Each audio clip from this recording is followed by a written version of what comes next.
అందరికీ వందనాలండి. దేవుడు మన కొరకు సిద్ధపరిచిన వాక్యమును చదువుకుందాం. కీర్తనల గ్రంథము 103 అధ్యాయము 3వ వచనము. ఆయన నీ దోషములన్నిటినీ క్షమించువాడు. మొదటిగా దేవుడు ఆదామును నిర్మించి కొంతకాలమైన తర్వాత నరుడు ఒంటరిగా నుండుట మంచిది కాదని ఆదాము గారికి సాటి అయినటువంటి సహాయముగా అవ్వను దేవుడు నిర్మించినట్టుగా మన వాక్యంలో చూస్తూ ఉన్నాం. అయితే ఇద్దరిని ఏదైనా తోటలో పెట్టినప్పుడు అక్కడకు సర్పం వచ్చి ఆ ఏదైనా తోటలో దేవుడు వారికి ఆజ్ఞాపించినటువంటి ఆ మాటను అతిక్రమించేటట్టుగా చేసింది. దేవుడు ఏమని ఆజ్ఞాపించారంటే, ఇదిగో ఈ తోట మధ్యలో ఉన్నటువంటి ఆ చెట్టు ఫలాలు మీరు తినవద్దు అని దేవుడు చెప్పినప్పుడు సర్పము వచ్చి అవ్వమ్మతో మాట్లాడి ఇది నిజమా అని అడిగి, మీరు అవి తింటే దేవతలు అయిపోతారని వాడు చెప్పినప్పుడు అవ్వమ్మ ఆ పండు కోసుకొని దేవుడు తినవద్దన్నటువంటి పండును తిని తన భర్తకు కూడా ఇచ్చి ఉంటుండగా వారిరువురు కూడా దేవుని ఆజ్ఞను అతిక్రమించినట్టుగా మనం చూస్తూ ఉన్నాం. తద్వారా ఈ లోకమునకు పాపము అనేది ప్రవేశించింది.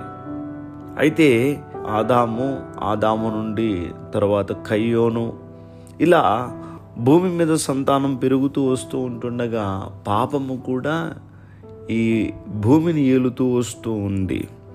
అయితే ఆయన నీ దోషములన్నింటినీ క్షమించువాడు అని చదువుకున్నాం. కీర్తనల గ్రంథంలో ఈ మాట మనం చదివి ఉన్నాం. అయితే పాత నిబంధన గ్రంథములోనే దేవుడు దోషములన్నిటినీ క్షమించువాడు అని రాయబడింది. కొత్త నిబంధనలోకి వచ్చేసరికి యేసు ప్రభువారు వచ్చి మన పాపములను మన దోషములు ఆయన పైన వేసుకుని మళ్ళీ క్షమించి ఉన్నారు. పాపాత్మురాలైనటువంటి స్త్రీని క్షమించినట్టుగా చూస్తున్నాం. అలాగే వ్యభిచారం చేస్తూ పట్టబడినటువంటి స్త్రీని క్షమించినట్టుగా మనం చూస్తూ ఉన్నాం. ఇలా అనేక సందర్భాలలో యేసుక్రీస్తు ప్రభువారు దోషములను పాపములను క్షమించినట్టుగా మన వాక్యంలో చూస్తున్నాం. కనుక ఈ ఉదయకాల సమయంలో దేవుడు మనతో మాట్లాడుతూ ఉన్నారు.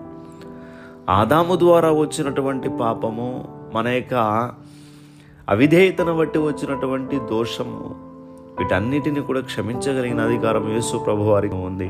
ఎవరైతే ఆయన మనసారా ప్రభువా నన్ను క్షమించండి తండ్రి అని అడిగితే ఆయన క్షమించే దేవుడు. అతిక్రమములు దాచిపెట్టువాడు వర్ధిల్లుడు, వాటిని ఒప్పుకొని విడిచిపెట్టువాడు కనికరం పొందునని వాక్యం సెలవిస్తుంది. కనుక ఆయన మన్నించే దేవుడు, క్షమించే దేవుడు. కనుక హృదయపూర్వకంగా మనం ఒప్పుకుంటే ఆయన రక్తము చేత మనల్ని కడిగి పవిత్రులుగా చేస్తారు. కనుక ఆయన రక్తము ప్రతి పాపమును తుడిచి కడిగి పవిత్రపరచగలదు. కనుక ఒకవేళ ఈ మాటలు వింటున్నటువంటి నీలో ఏమైనా పాపదోషములు నేను వెంటాడినట్లయితే హృదయపూర్వకంగా ప్రభువుని వేడుకో.